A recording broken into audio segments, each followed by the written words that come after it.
Yan.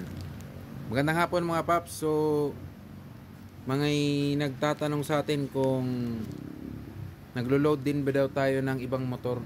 So, ito yung magandang example mga paps. Bali, nabili natin to, sira. Tapos sinayos natin yung wiring, tapos makina, ni-reset. Ang kulang na lang natin ito, ECU na programmable. Para matuno natin kasi sobrang overfeed siya ngayon sa sa gasolina.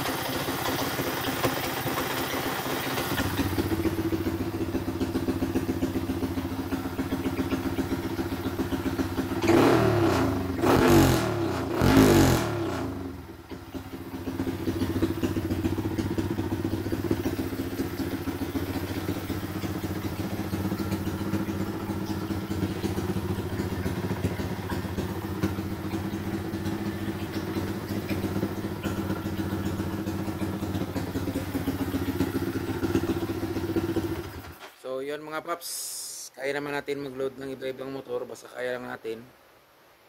Mio, Sniper, Raider Carb, Raider FI.